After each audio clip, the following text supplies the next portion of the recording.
dogs. He did not go far. At the first hint of darkness he hastened to make camp, and he saw to it that he had a generous supply of firewood. He fed the dogs, cooked and ate his supper, and made his bed close to the fire. But he was not destined to enjoy that bed.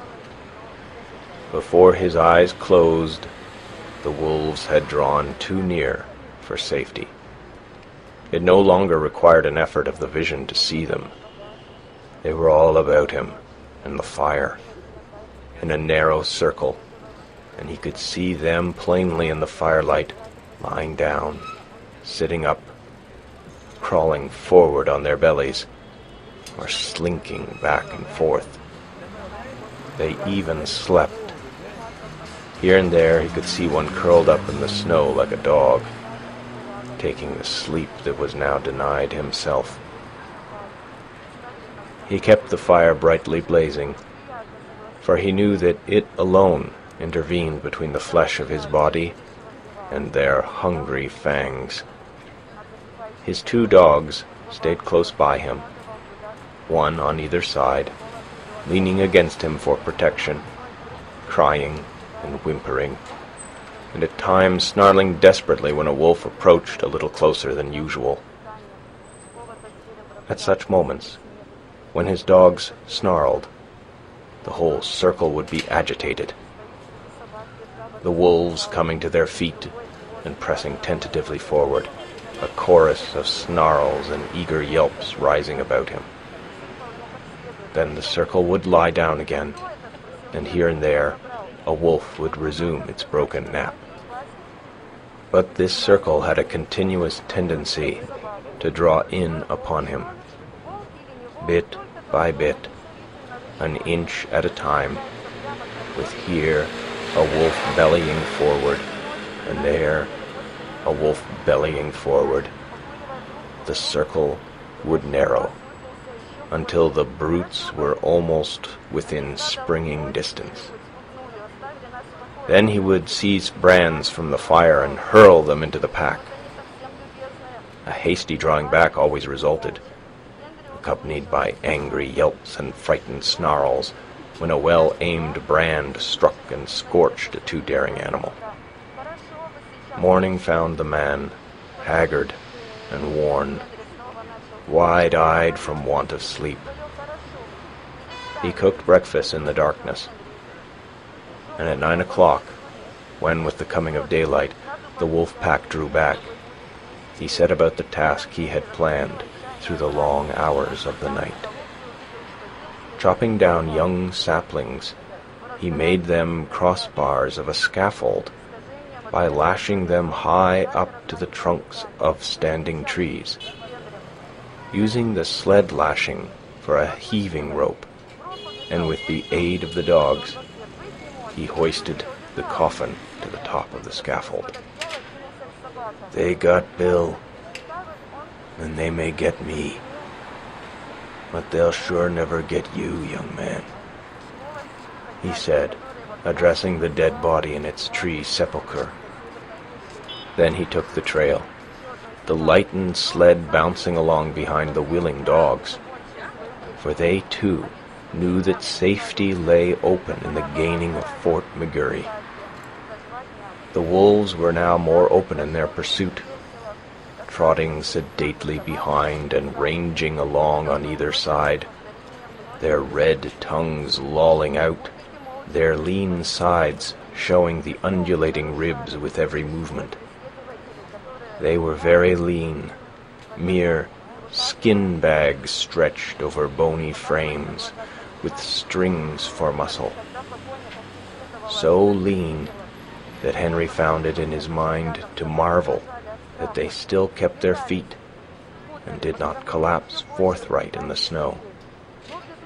He did not dare travel until dark. At midday, not only did the sun warm the southern horizon, but it even thrust its upper rim, pale and golden above the skyline.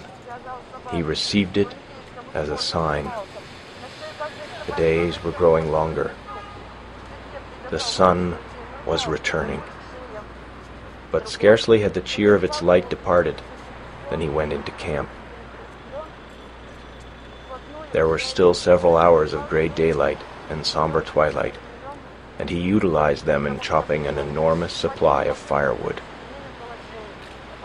With night came horror. Not only were the starving wolves growing bolder, but lack of sleep was telling upon Henry. He dozed despite himself, crouching by the fire, the blankets about his shoulders, the axe between his knees, and on either side a dog pressing close against him.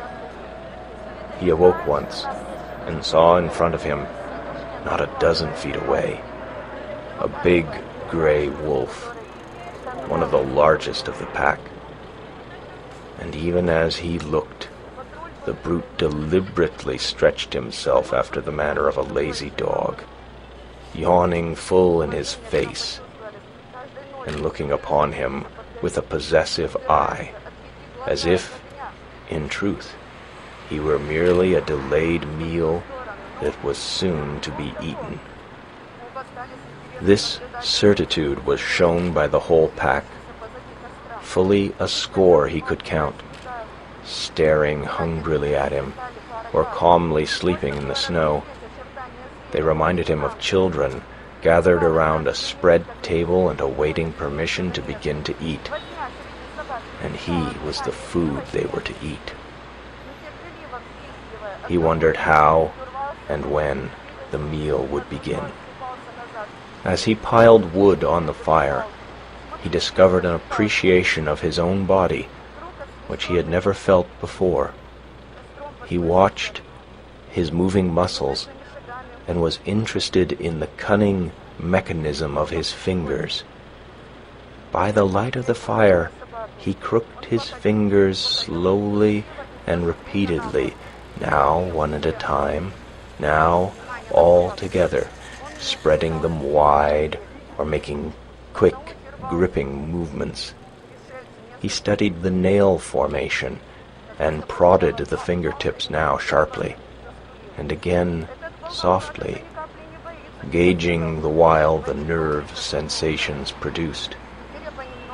It fascinated him, and he grew suddenly fond of this subtle flesh of his that worked so beautifully and smoothly and delicately.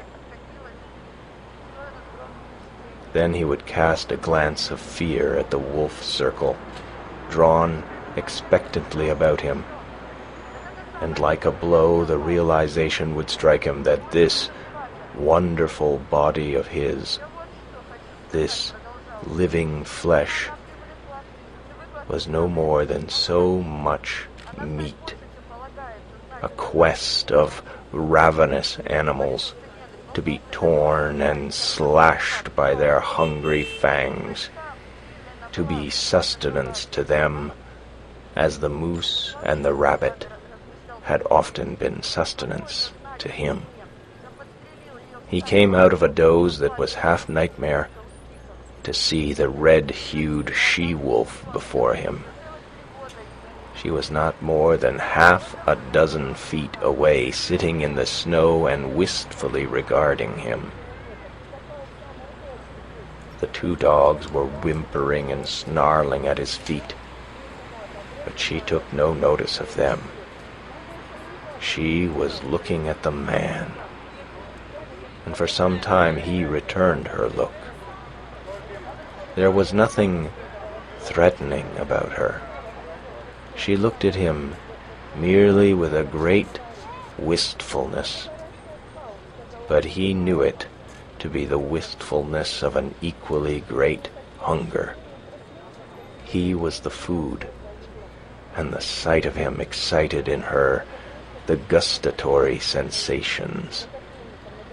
Her mouth opened, the saliva drooled forth, and she licked her chops with the pleasure of anticipation. A spasm of fear went through him.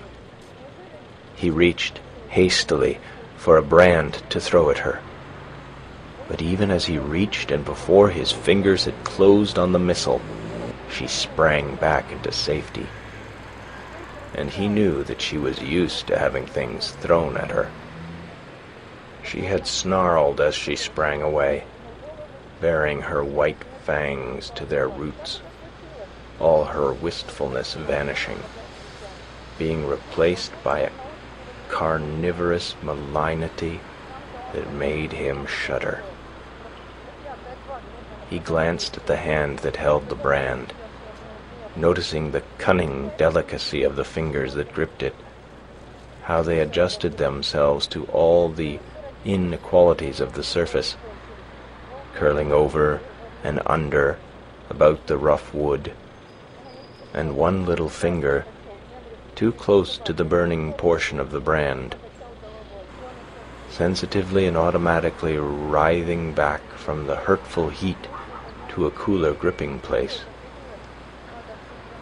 And in the same instant, he seemed to see a vision of those same sensitive and delicate fingers being crushed and torn by the white teeth of the she-wolf. Never had he been so fond of this body of his as now, when his tenure of it was so precarious. All night, with burning brands, he fought off the hungry pack.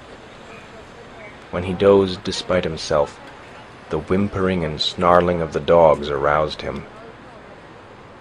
Morning came, but for the first time the light of day failed to scatter the wolves. The man waited in vain for them to go. They remained in a circle about him and his fire, displaying an arrogance of possession that shook his courage born of the morning light. He made one desperate attempt to pull out on the trail. But the moment he left the protection of the fire, the boldest wolf leaped for him, but leaped short. He saved himself by springing back, the jaws snapping together a scant 6 inches from his thigh. The rest of the pack was now up and surging upon him, and a throwing of firebrands right and left was necessary to drive them back to a respectful distance.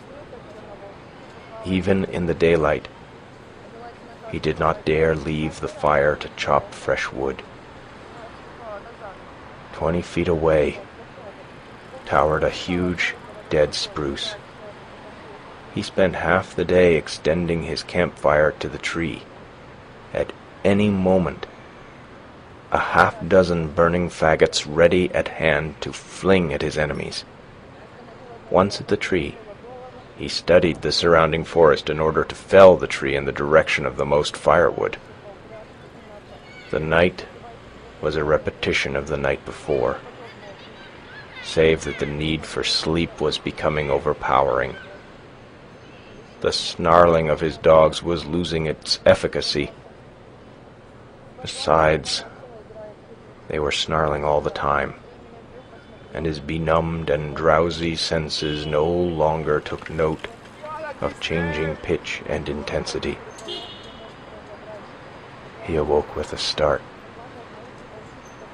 The she-wolf was less than a yard from him. Mechanically, at short range, without letting go of it, he thrust a brand full into her open and snarling mouth. She sprang away, yelling with pain, and while he took delight in the smell of burning flesh and hair, he watched her shaking her head and growling wrathfully a score of feet away. But this time, before he dozed again, he tied a burning pine knot to his right hand. His eyes were closed but few minutes when the burn of the flame on his flesh awakened him. For several hours he adhered to this program. Every time he was thus awakened, he drove back the wolves with flying brands, replenished the fire, and rearranged the pine knot on his hand. All worked well, But there came a time when he fastened the pine knot insecurely. As his eyes closed, it fell away from his hand. He dreamed. It seemed to him that he was in Fort McGurry. It was warm and comfortable, and he was playing cribbage with the factor. Also, it seemed to him that the fort was besieged by wolves.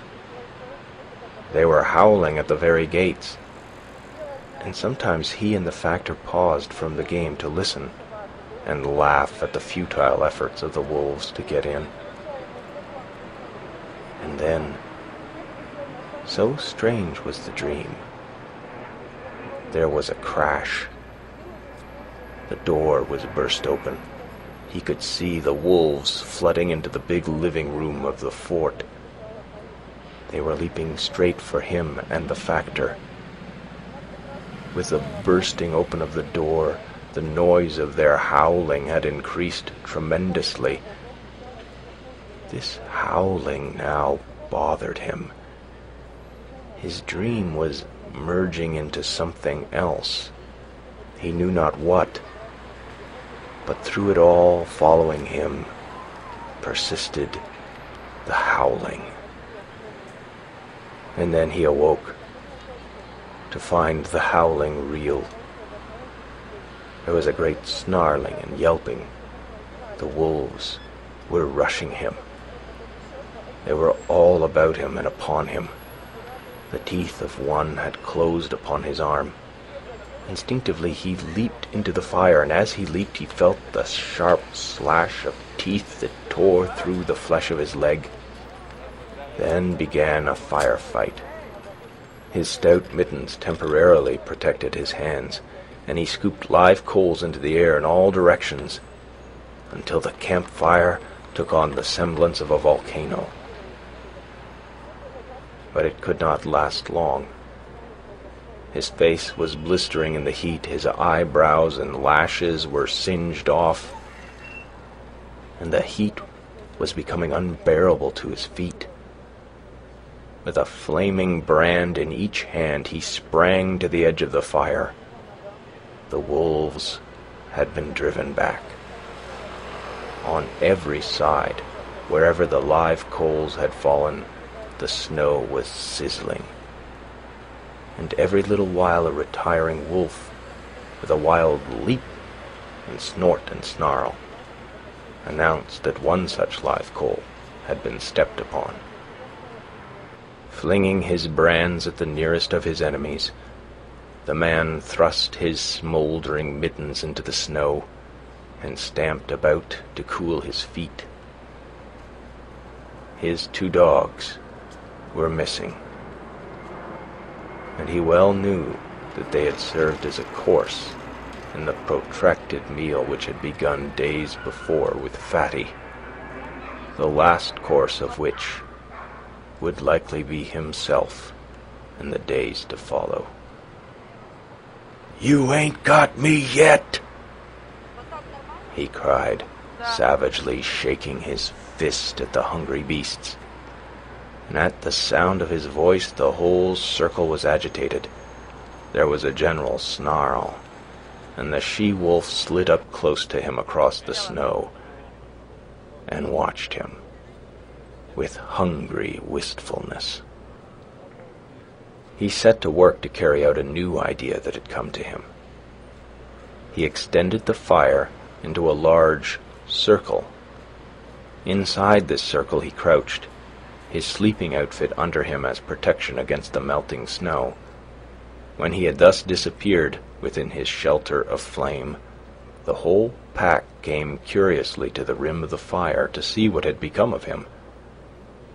Hitherto they had been denied access to the fire, and they now settled down in a close-drawn circle like so many dogs, blinking and yawning and stretching their lean bodies in the unaccustomed warmth.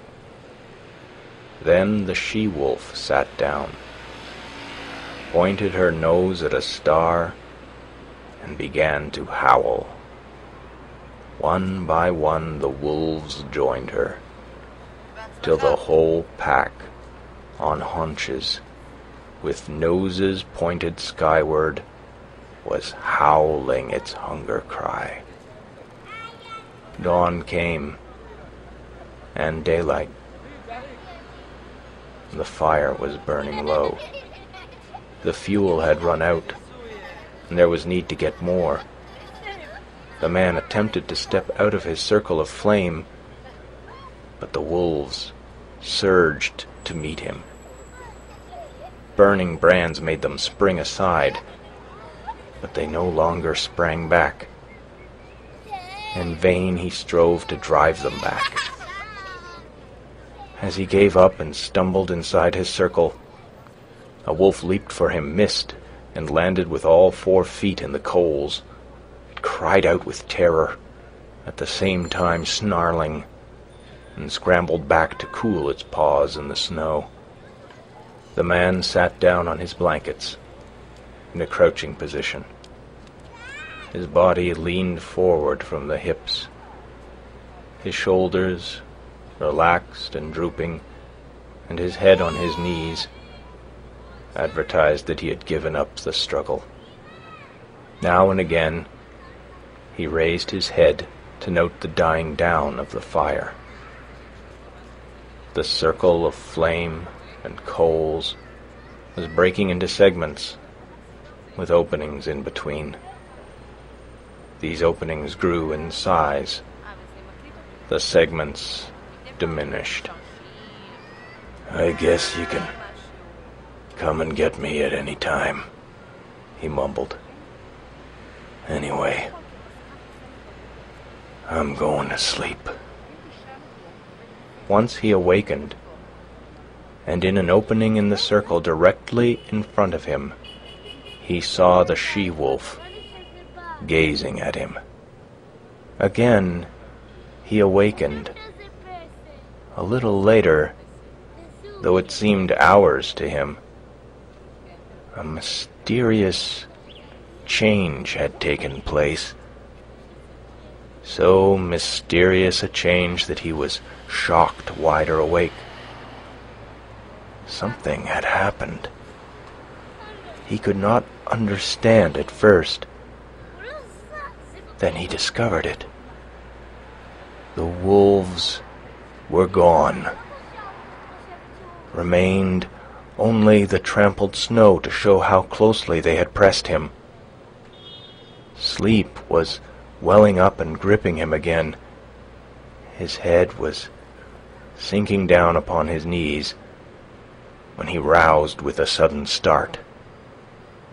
There were cries of men and churn of sleds, the creaking of harnesses and the eager whimpering of straining dogs. 4 sleds pulled in from the riverbed to the camp among the trees. 6 men were about the man who crouched in the center of the dying fire. They were shaking and prodding him into consciousness. He looked at them like a drunken man, and wandered in strange, sleepy speech. "Red she-wolf, come in with the dogs at feeding time. First, she ate the dog food. Then she ate the dogs. And after that, she ate Bill."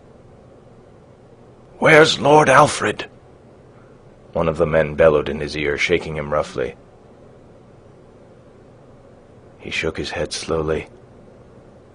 "No, she didn't eat him. He's roosting in a tree at the last camp." "Dead?" the man shouted. "And in a box," Henry answered. He jerked his shoulder petulantly away from the grip of his questioner.